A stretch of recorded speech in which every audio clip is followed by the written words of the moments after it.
I'm thirsty. I need coffee. Hey guys, welcome back to my channel. Today we will be talking about bullet journaling. 3 years ago, I made a video about bullet journaling, but let's just say it was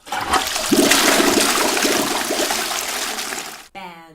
Well, it didn't explain or demonstrate much, so today, and after 3 years, I decided to make a new video. I'll tell you how to bullet journal, and I'll show you with steps how I set up my own bullet journal so that you can do it too. What is a bullet journal? The bullet journal method was designed by writer Carol, who was diagnosed with ADD. So he designed this method for him to be able to retain and sort information in a simpler way that his brain can retain, because it's not depending on big chunks of notes that are so complicated to look at, but it's only bullet points. So it makes it simpler and it makes it easier to look at and to remember and to focus on. Writer Carol mentioned in his book, The Bullet Journal Method, that a bullet journal is a way to track your past, order your present, and plan your future.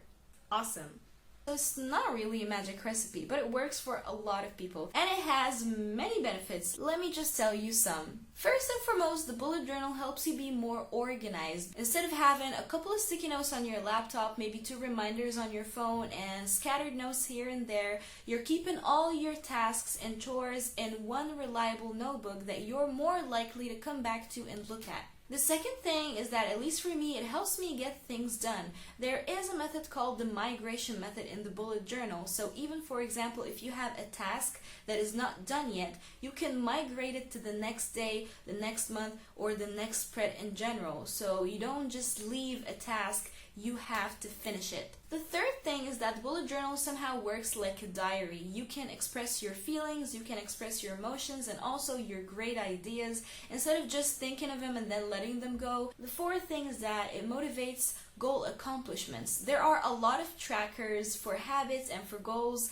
in the bullet journal. Personally, when I look at my progress, and the more days I check out of my tracker, I feel a sense of accomplishment and a sense of pride. So I'm more likely to continue because I've come so far, so why just stop now? So the more you track your habits and the more you track your goals, the more you feel like you would like to continue and carry on with them. Final thing, which I think is really true, is that it kind of increases your creativity. A lot of people use the bullet journal to practice their calligraphy, to practice their spread designs, their doodles, their drawing. So it definitely helps you with time, because the more you practice in it, the more you get better. But what do you actually need to start a bullet journal?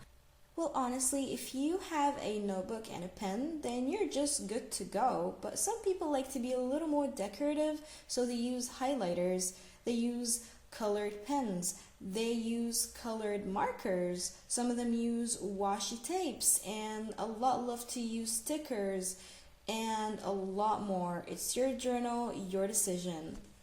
Now I'll show you how I set up my own bullet journal for the second half of 2020. I initially wanted to make this setup in January 2020 and make the video then, but as you know, we were all hit by COVID-19, and my first half of 2020 plans were all kissed goodbye. So now I bought a new notebook and I'm ready to bullet journal. If you're ready, grab your notebook, grab your pen or pencil, and let's dive in the bullet journal setup together. Let's go. The notebook I'm using is a dotted notebook by Paper Ideas I bought online. It has a blank page I can draw a cover in, and it's also a numbered notebook. It has 2-page markers, and my favorite ever, a pocket. You know, I could just put stickers or sticky notes inside of this one. I'm using a black Artline comic pen and some light ink colors here. These colors are by Stabilo. I'm using 2 highlighters. They're by Touch Cool, a Chinese brand. I may add some washi tapes here, you know, just to give a cuter touch to my spreads. Might use ultra fine point Sharpies as well, but the ink here is just a little bit thick. But most importantly, I'm using a pencil to pre-design my spreads before I trace them with ink, and I'm using this as a ruler just not to mess my lines up. first page I'm using is the key page. The key spread is a reference page where you can write down symbols, letters, or colors that you will use in the bullet journal. Each one of them signifies something specific. For instance, I'm using a square for tasks, a circle for events, a triangle for appointments, and so on. It makes things much simpler for me to understand my journal. I want to keep this spread as simple as possible, so I'm just going to use one light pink color, and I'll add a couple of cute washi tapes.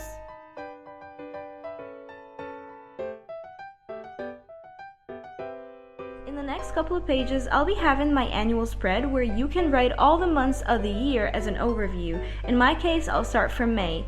Here you can also mark the most important days of the year, like the most important anniversaries, birthdays, and so on.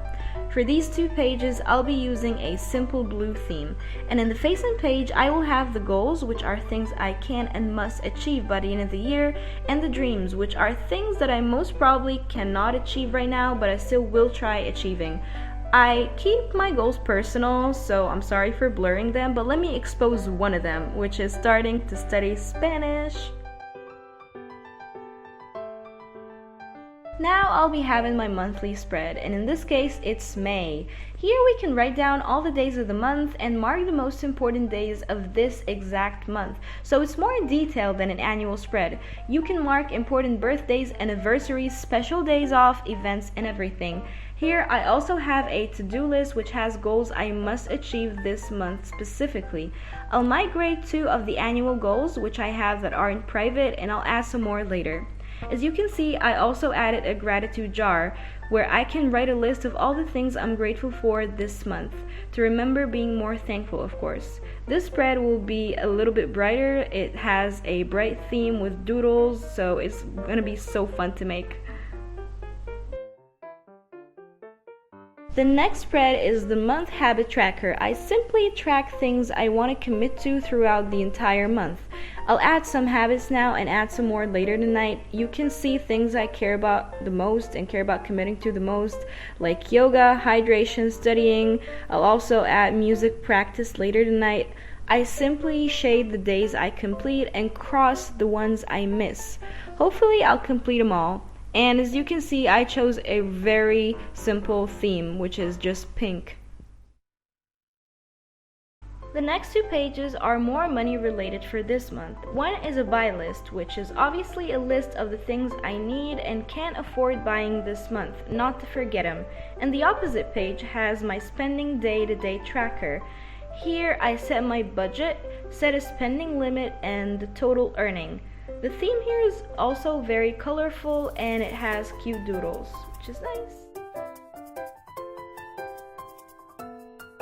And now for my favorite spread, the weekly spread. I'll only set the first week of the month for now though. This one is close to a daily to-do list but a bit less detailed. You write down important meetings and outings, reminders to finish some work or projects, handing in assignments, doctor and other appointments of the week, and so on. Of course, you can migrate tasks from the monthly to-do list to this week or the following week's spread.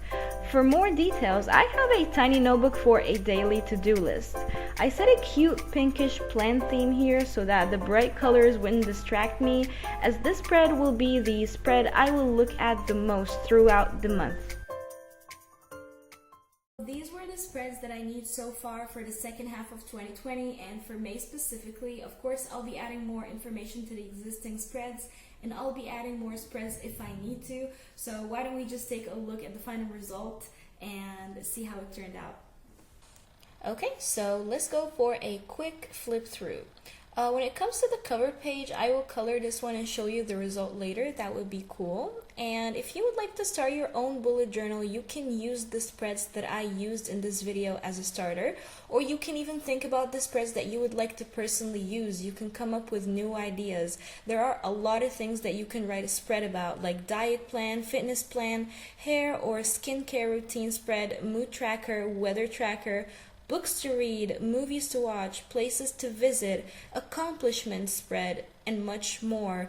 It's all free for you to choose and to decide. If you struggle with finding spread ideas for your journal, you can definitely check on Google as it has a variety of websites dedicated to bullet journal ideas. Or you can check my personal favorite, which is Pinterest. It has lists and lists of bullet journal spread ideas. You can even depend on it to find a design for your spread, but I personally like to design my own spreads. It helps me be more creative and artistic even. We're not done yet. It's challenge time.